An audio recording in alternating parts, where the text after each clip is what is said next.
Today, nearly half a mile of Old Marcola Road was blocked off as police searched for the man who killed one child and critically wounded two others. Last night, 28-year-old Elizabeth Downs and her three children were driving along this road when a man flagged her down. He demanded her car. Downs refused. She had gotten out of her car when the man fired a .22 caliber handgun at her children, hitting all three of them. Then he shot Elizabeth Downs in the arm and fled on foot. Downs managed to drive her children to Mackenzie-Willamette Hospital. 7-year-old Cheryl Downs was dead. 3-year-old Stephen and 8-year-old Christy remain in critical condition. Hospital officials called the Springfield Police, who in turn notified the Lane County Sheriff's Department.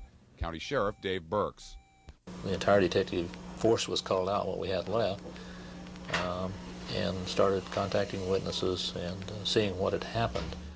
Burke says his detectives went door to door last night to gather information. Elizabeth Downs was taken back to Old Marcola Road to precisely identify the scene of the shooting. Burke says Downs and her children have lived in Springfield for less than a month, but have relatives in the area. Beyond that, there's still a lot of unanswered questions. Finding out about who this woman has been in contact with since she's been in this area, and who would have a motive to do this, or if it is just some total stranger.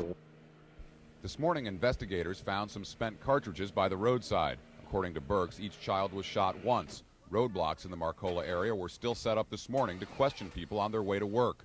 Search and rescue volunteers from an explorer's post spent much of the day combing the fields near the road for shreds of evidence.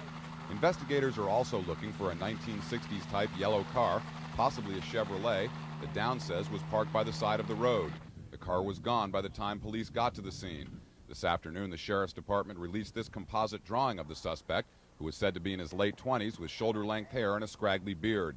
Sheriff Burke says the investigation has turned up some helpful information so far, but nothing that would qualify as a lead. Scott Miller, Eyewitness News, near Marcola.